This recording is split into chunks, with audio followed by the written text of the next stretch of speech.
Hello बच्चों, आज हम लोग पढ़ेंगे क्लास 10 के गणित के 2014 के पूछे गए प्रथम पाली के 20 ऑब्जेक्टिव प्रश्न। उसके बाद हम लोग सेकेंड पाली भी करेंगे।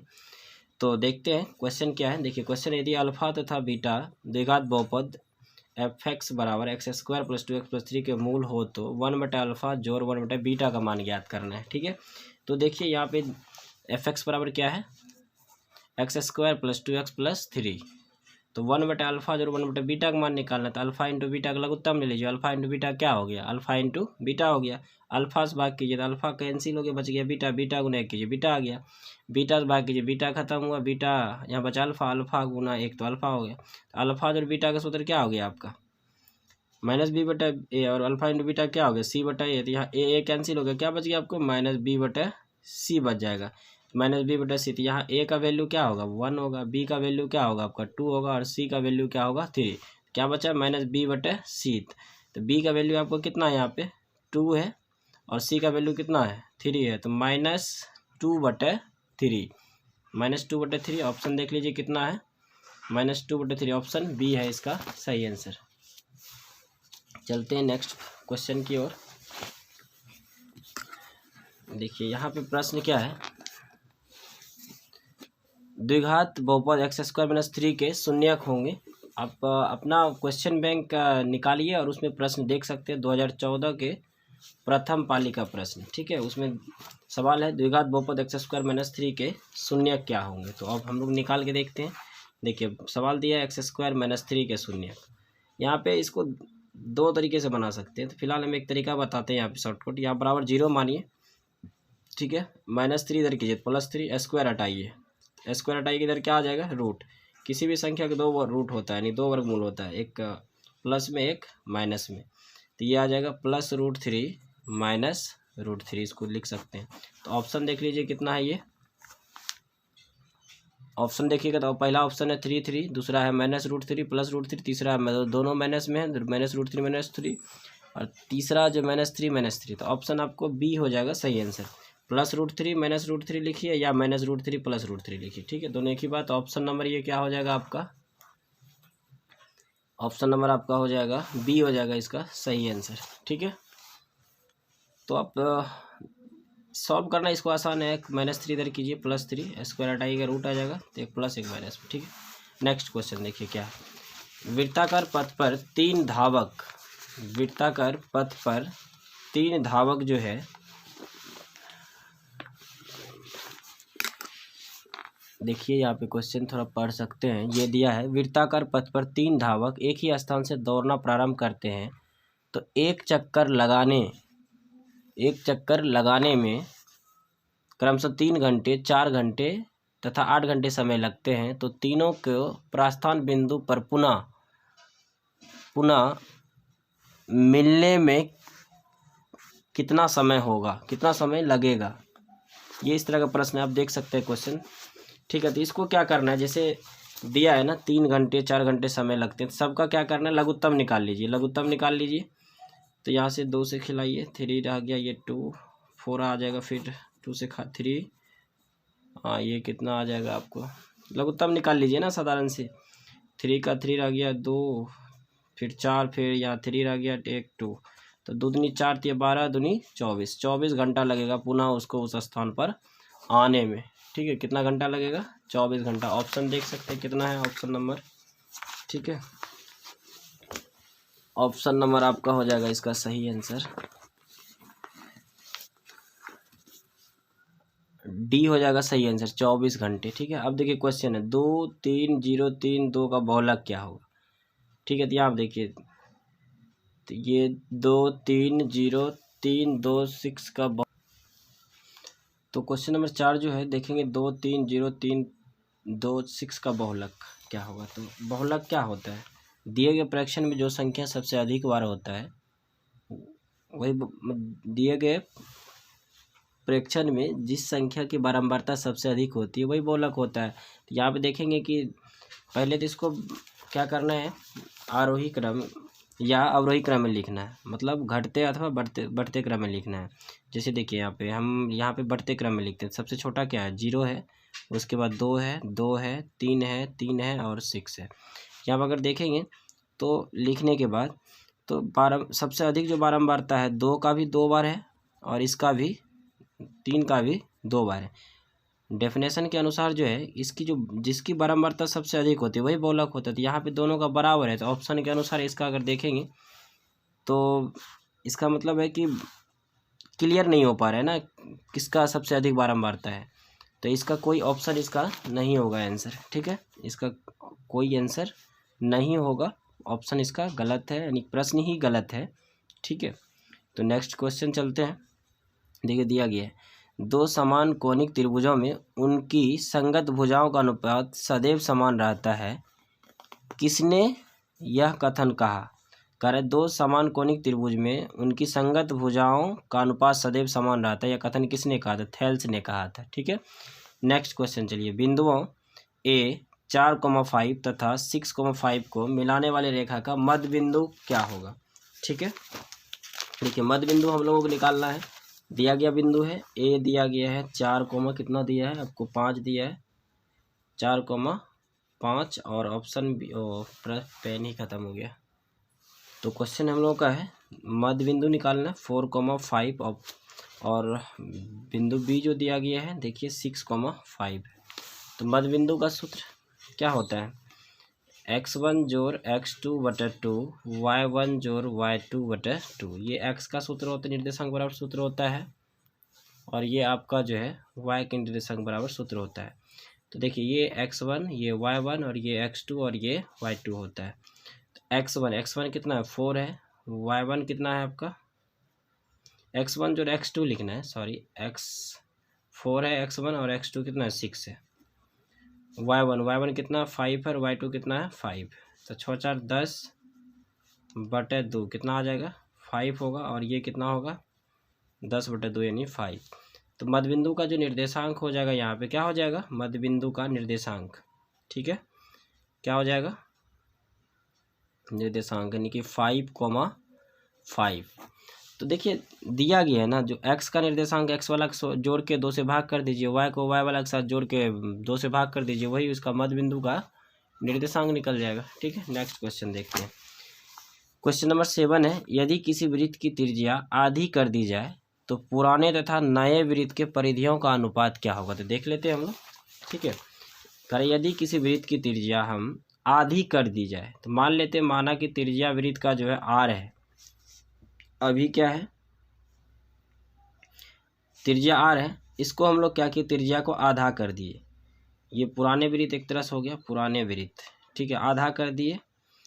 पुराने वृत्त की त्रिज्या r है, इसके वृत्त की त्रिज्या को आधा कर देंगे, तो नए वृत्त की त्रिज्या क्या बनेगा? नए वृत्त की त्रिज्या बनेगा r/2। तो दोनों को कह रहा है नए तथा पुराने वृत्त की परिधियों का अनुपात क्या होगा? तो इसका परिधि तो 2πr ही निकलेगा, और इसका परिधि कितना निकल जाएगा? 2πr/2। तो दोनों का अनुपात करें क्या होगा? पुराने तथा नए वृत्त के परिधियों का अनुपात क्या होगा? तो पुराने वृत्त मेरा ये था, पुराने वृत्त का परिधि और नए वृत्त का परिधि ये था, तो 2πr बटा कर दीजिए 2πr/2। तो 2π खत्म हो गया। ठीक है, तो ये क्या निकलेगा हम लोग देखिए, ये 2 कहाँ चले जाएगा? ऊपर चले जाएगा, 2r/r निकलेगा, तो r खत्म होगा, 2/1 यानी 2 कितना निकल जाएगा? 1 इसका निकल जाएगा। तो 2:1 देख लीजिए, ऑप्शन कहाँ है? ऑप्शन बी है इसका सही आंसर। अब करें किसी घटना की प्रायिकता नहीं होती क्या? ऑप्शन देखिए है 0, ऑप्शन बी है 1, ऑप्शन सी है 0.2, ऑप्शन डी है -। देखिए किसी प्रायिकता जो होता है ना, प्रायिकता का मान कभी भी ऋणात्मक नहीं होता, ये ध्यान रखना। तो ये हो जाएगा इसका सही आंसर। फिर क्या दिया देखिए क्वेश्चन नंबर 9, यदि √2 cos θ बराबर 1 हो तो थीटा का मान ज्ञात कीजिए। ठीक है, देखिए यहाँ पे निकालते हैं, √2 cos θ बराबर 1 है, तो cos θ बराबर क्या निकल जाएगा? 1/√2। थीटा करें निकालने, तो cos θ में कितना डिग्री का वैल्यू है? cos 45 डिग्री का है। ठीक है, तो cos खत्म हो गया, थीटा कितना हो गया? 45 डिग्री। ये ऑप्शन देख सकते हैं कितना है आपका? 45। ऑप्शन नंबर बी हो जाएगा सही आंसर। 9 का हो गया आपको बी। ठीक है, अब देखिए क्वेश्चन नंबर 10 क्या है? 10 को सॉल्व कीजिए। करें 1 + cot² a बटा 1 + tan² a का मान किसके बराबर है? ठीक है, यहाँ देखिए 1 + cot² a, 1 + cot² a बटा है 1 + टेन स्क्वायर ए। तो 1 प्लस कोट स्क्वायर ए का सूत्र क्या होता है? कोसेक स्क्वायर ए, और इसका होता है सेक स्क्वायर ए होता है। तो कोसेक का एक फार्मूला होता है 1/sin स्क्वायर, तो इसलिए 1/sin स्क्वायर आ जाएगा। और इसका अगर देखना है तो 1 क्या आ जाएगा? कोस स्क्वायर ए। देखिए यहाँ पे क्या 1/sin स्क्वायर बटे है 1/कोस स्क्वायर है, तो ये कोस ऊपर चले जाएगा, ठीक है। कोस ऊपर जाएगा तो ये बचेगा क्या? 1/sin स्क्वायर ए, ये कोस ऊपर भेजिए तो कोस स्क्वायर ए बटे क्या बचेगा? 1। तो ये कोस स्क्वायर गुना 1, तो कोस स्क्वायर ए बटे बचेगा आपको साइन स्क्वायर ए। तो कोस स्क्वायर बटे साइन स्क्वायर क्या निकलेगा आपको? कोट स्क्वायर ए। इसका सही आंसर हो जाएगा, क्या हो जाएगा? कोट स्क्वायर ए सही आंसर, ऑप्शन सी हो जाएगा सही आंसर इसका 10 का। अब करें 17/24 का दशमलव प्रसार क्या होगा? 17/24 का दशमलव प्रसार देखिए, क्वेश्चन नंबर 11 है 17/24 का। देखिए तो 24 का जब खंड करेंगे हम लोग क्या निकलेगा? 2 दूनी 4, दूनी 8, 3 24। देखिए अगर पहले तो ये देखना कट रहा है कि ऊपर नीचे नहीं कट रहा है तो नीचे वाला खंड कीजिए। नीचे वाला अगर अभाज्य गुणनखंड, नीचे में अगर खंड सिर्फ 2 आ जाए या सिर्फ 5 आ जाए या 2, 5 दोनों आ जाए, तो उस कंडीशन में आपको शांत लिखना है इसका दशमलव प्रसार। अगर नीचे में अगर 2, 5 के सिवाय इसका दूसरा कोई संख्या आ गया, जैसे यहाँ पे 3 आया है, इसका दशमलव प्रसार क्या हो जाएगा? अशांत आ जाएगा। तो 11 का हो जाएगा क्या आपका? देखिए 17/24 दशमलव प्रसार अशांत हो जाएगा इसका, ठीक है। अब देखिए असंगत समीकरण युग्म का क्या हल होता है? असंगत समीकरण का जो होता है कोई हल नहीं होता है। क्या होता है? कोई हल नहीं होता। क्वेश्चन नंबर 12 का कोई हल नहीं होगा, कोई हल नहीं, कोई हल नहीं, ठीक है, ध्यान रखना है। अब देखिए चित्र से कह रहा है y का मान ज्ञात करना है, तो यहाँ देखिए चित्र क्या है, चित्र आप लोग देख सकते हैं, ठीक है। चित्र में देखिए, चित्र में दिया गया है, देखिए ये फिगर, इसमें कह रहा है x का मान क्या होगा, सॉरी y का मान क्या होगा। देखिए तो अगर ये रेखा देखेंगे, AC रेखा को देखिए, AC एक सीधी रेखा है, ठीक है। AC और A भी एक दूसरे को काट रहे हैं, कहाँ पे? O पे काट रहे हैं। तो यहाँ देखेंगे अगर आप ये देखिए, फिलहाल इस BD को देखिए, BD रेखा पर ये किरण O से स्थित है, समझ रहे बात को? BD पे क्या है, मान लेते हैं, ये देखिए BD पे हम ऐसे समझाने के लिए ले रहे हैं, BD पे कोई किरण स्थित है ऐसे करके OC। तो नियम क्या होता है? किसी सरल रेखा पर कोई किरण स्थित होता है तो ये जो दोनों कोण बनेगा, ये दोनों कोण का योग 180 हो जाएगा, ठीक है। यहाँ देखिए तो ये जो BD लाइन है, ये BD जो बात कर रहे हैं BD, आप देखिए BD पे ये स्थित है OC है, यानी OC स्थित है, ये दोनों कोण मिला के जो बनाएगा वो 180 बनाएगा। तो ये कितना है? 125 है। तो ये दोनों कोण का जो योग होगा 180 होगा। तो यहाँ पे एक कोण 125 दिया है, तो दूसरा कोण कितना निकल जाएगा? 180 में 125 घटा दीजिए तो ये निकल जाएगा आपको 55 निकल जाएगा। अब देखिए, अब इस चीज़ को देखिए, एक तरह से ये त्रिभुज है DOC त्रिभुज के तीनों कोणों का योग कितना होता है?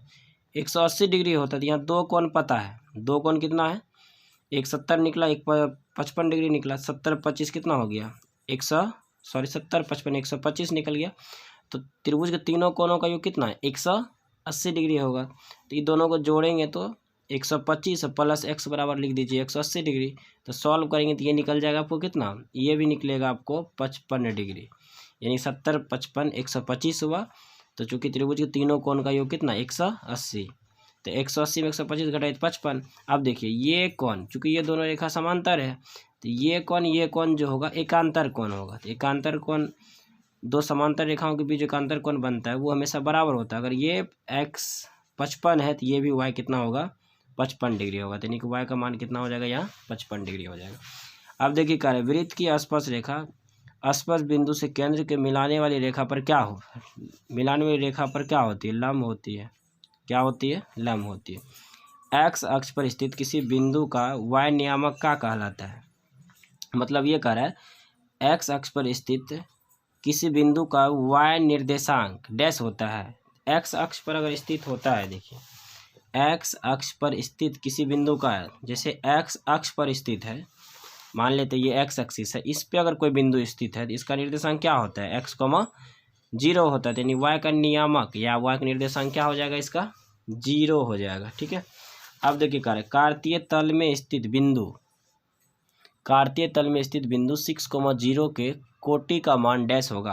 तो ये देखिए 6,4, तो पहला जो मान होता है ना वो भुज कहलाता है, यानी एक्स का जो मान होता है वो भुज होता है, वाई का जो मान होता है वो कोटि होता है। यहाँ पर कोटि का मान क्या हो जाएगा, 4 हो जाएगा। अब करा tan 90 डिग्री माइनस ए डैश के बराबर होता है, तो कोट ए के बराबर होता है tan 90 degree minus theta, formula क्या होता है कोट थीटा का, चूंकि यहाँ पे ए है तो इसलिए ए लिखेंगे।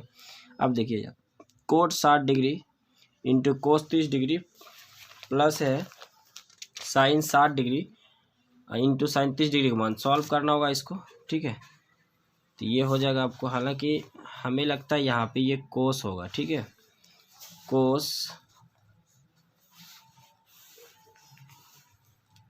60 डिग्री इंटू है कोस 30 डिग्री प्लस है sine 60 degree into sine 30 degree है, ठीक है। कोस 60 का वैल्यू 1/2, कोस 30 का √3/2, ये साइन 60 का वैल्यू √3/2 और कोस साइन 60 डिग्री का 1/2। सॉल्व कीजिए तो ये √3/4, ये भी √3/4, ये आ जाएगा आपको 4 का एलसीएम 4 √3 प्लस √3 यानी 2√3 क्या आ जाएगा, सॉरी दिख नहीं रहा था आप लोगों को। ये देखिए कोस 60 का वैल्यू कितना 1/2, कोस 30 का √3/2, साइन 60 का कितना √3/2, साइन 30 का वैल्यू कितना 1/2।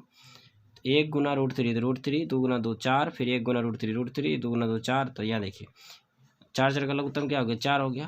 तो यह आ गया आपको सॉल्व करेंगे तो 2√3/4, तो 2 दूनी 4, तो यानी कि ये कितना निकल गया आपको √3/2। √3/2 इसका सही आंसर हो जाएगा, ठीक है। अब करें AP 3 + 3√2 3 + 2√2 + 3 + 2√2 का सर्वांतर क्या होगा, ठीक है। सर्वांतर निकालना है तो क्या करना है, आगे वाला को पीछे वाला में घटा देना है। तो यहाँ देखिए 3 + 2√2, 3 + √2 में 3 घटा दीजिए निकल जाएगा, 3 + √2 में 3 घटा दीजिए, 3 + √2 में 3 घटा 3 3 खत्म, यानी कि √2 हो जाएगा इसका सर्वांतर, ठीक है। अब देखा प्रथम 5 अभाज्य संख्या का मान, प्रथम 5 अभाज्य संख्या के कहाँ से स्टार्ट होता है 2 से स्टार्ट होता है। प्रथम 5 अभाज्य संख्या का माध्य, तो माध्य निकालने के लिए क्या करना है, सबको क्या करना है जोड़ देना है। तो 2 + 3 + 5 + 7 प्लस क्या निकलेगा 11। प्रथम 5 अभाज्य संख्या का माध्य, देखिए 2 अभाज्य हुआ, 3 भी अभाज्य, 5 7 और 11 देखिए 3 2 5 5 10 10 7 17 17 11 कितना हो गया आपको 17 11 28 28/5 कीजिए तो ये निकल जाएगा आपको 25 सॉल्व करेंगे तो शेष 5 छक्के 30 यानी 5.6 हो जाएगा इसका सही आंसर, ठीक है।